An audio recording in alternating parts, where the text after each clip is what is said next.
doon. Sige po. Okay, so punta na po tayo dito kaagad kasi medyo kailangan na nating pabilisin to ng konti. Pastor, ano po? Second cross, naku, ito na. No? Talaga naman. Dito po sa second cross, Pastor, meron tayong i-expose dito mga kapatid. Huwag po kayong brace yourself, mga kapatid. No, hindi naman po. Hindi naman natin i-exage ng ganun. Ito po kasi talaga, kung hindi po talaga tayo talagang makikinig na mabuti, no? At hindi natin alam ang nakasulat sa Biblia, talaga pong may tendency na mailigaw tayo ng mga speakers, no? Unfortunately in this event, no? Si Brother Richard, ibabalik ko muna po yung sound, Pastor, ano? Kasi dito naka-enable eh. Teka po, Dito po kasi, Pastor, di ba, yung meron pong, sa pagtatanong po ni Brother Richard, dito po sa stage na to, ay gumagamit siya ng talata or meron siyang binabasa daw, no, na Bible o talata, pero iba naman ang nakasulat. So, para bang nagpa-paraphrase siya, pero ang posture niya, binabasa niya yung talata. Kaya nga lang, yung pagpa-paraphrase niya, lihis na, no?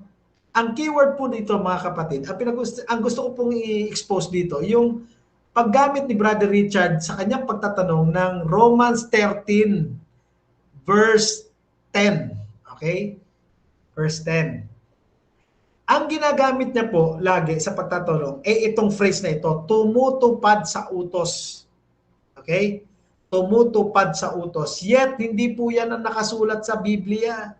No? So, meron 5 beses po ito, mga kapatid. 5 beses. No? Ipapakita ko po sa inyo lahat, bawat isa. Then, mamaya po, explain natin kung bakit ba natin ito bibigyan ng pansin. Okay. May play ko na po ito muna. Sige. Eto na. Ang sabi mo,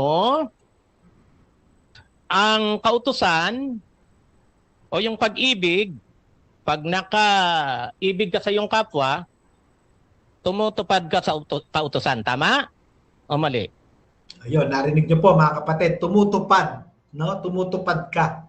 Okay, ito naman po yung pangalawa. 5 po ito, mga kapatid. Ano? Okay. So, sa 10 utos, sabi dito, basahin ko itong nasa Roma ha, 8, sabi dito, 9, ang mga utos gaya ng huwag kang mangangalunya, huwag kang papatay, huwag kang magnanakaw, etc., etc. Nauuwing lahat sa isang utos, ibigin mo ang iyong kapwa gaya ng iyong sarili. Ang umiibig sabi dito sa kapwa ay tumutupad sa utos. Ano ang sabi dito? Tumutupad yung hindi nagnanakaw, hindi nangangalunya, hindi papatay. Ano ang sabi dito? Tumutupad sa utos o expired yung utos na tinutupad? Anong sinabi? Tumutupad o expired yung utos? Nakita niyo po, dito lang sa clip na to, 3 beses niya atang binanggit na tumutupad sa utos, tumutupad. No? Ganun po ang kanyang pagkagamit. Meron pa po yan. Ito pa po. Sabi mo natutupad ng dahil sa pag-ibig, wala akong tutol doon. Tanong, bakit ka pa tumutupad sa kautusan na expired? Kasi pag sinabing expired, wala nang silbi yan. Wala ka ng pananagutan na to pa rin yan. Ba't ka pa tumutupad sa kautusan na expired? Kita nyo na mga kapatid. Nakita nyo po kung paano niya bigyan ng emphasis o bigat o tawag ba doon? Emphasis, no? Yung tumutupad. No? Tumutupad. Ganon niya binabanggit. Ganon ang pagkakabanggit niya. No? Ito pa po. Dalawa pa po yan. Sabi mo natutupad ng dahil sa pag-ibig, wala akong tutol doon. Pang-apat pala. Ito po pang-apat. Ang sabi dito kasi, ang nakakatupad, ang nagmamahal sa kapwa. Teka, mga kapatid, ulitin natin ha. Sige. Ang sabi dito kasi. Ang sabi dito kasi, tapos nakatungo po siya, no? Ang sabi dito kasi, so parang sinasabi niya, parang binabasa niya. No po? Ganyan ang posture niya. Then, ano sasabihin niya po? Tignan niyo po. Kasi, ang nakakatupad, ang nagmamahal sa kapwa ay tumutupad sa kautusan. Tumutupad. Gaya ng wag kang papatay, wag kang mangangalunya. Yan. Etc., etc. Tanong, pag ba tinupad mo ang kautusan, na gaya ng wag kang mangangalunya, wag kang papatay, etc., etc. Yun ba ay bunga ng pag-ibig? Yan. Ito po ang 5, mga kapatid. Last na lang po ito. So, sumusunod ka kasi hindi ka nangangalunya. Oh, hindi ka nagnanakaw, wala kang records. So, sumusunod ka sa utos na wag papatay. Ha? Oh. Wag mangangalunya, wag magnanakaw. Sumusunod ka o hindi? Okay, dito naman po ang ginamit niya, sumusunod. Pareho rin po yun ng tumutupad, no? Although may subtle difference, pero mas mabigat kasi yung tumutupad eh. No? Pero yung sumusunod, ganun pa rin po ang pwedeng gamitin doon. Ano? Now, why is this important mga kapatid? Teka, tatanggalin ko lang po muna yung share screen, tapos babalik po ako para tanggalin naman yung audio. Kasi po nag-feedback po. Ano? Sensya na po kayo. At, kanina po ba naririnig yung slides, yung sound, Pastor? Kasi hindi pala to, Opo, hindi pala naririnig. Okay. Naririnig naman. Okay. Thank God. So, ayun, Pastor, ano? Nakita niyo po, ano? Tatlong pastor. Si Richard, pag binabasa niya yung Bible niya at pinapakita niya pa by gesture, ang ginagamit niyang word, tumutupad. Na tumutupad. Pero alam niyo po kung ano binabasa niya po, Pastor? Ito ang binabasa niya. No? Ang sabi po doon sa Romans 13:10, okay? Ang umiibig ay hindi gumagawa ng masama kanino man, kaya't ang pag-ibig ay siyang katuparan ng kautusan. You see? May pagkakaiba pong malaki yon mga kapatid. Yung pong tumutupad sa Ingles ay keeping, no? Obeying. Alright? Yung pong katuparan ay fulfilling. Fulfillment. Fulfilled o fulfill. Magkaiba po yun, mga kapatid. Bakit niya po dinadala doon sa tumutupad?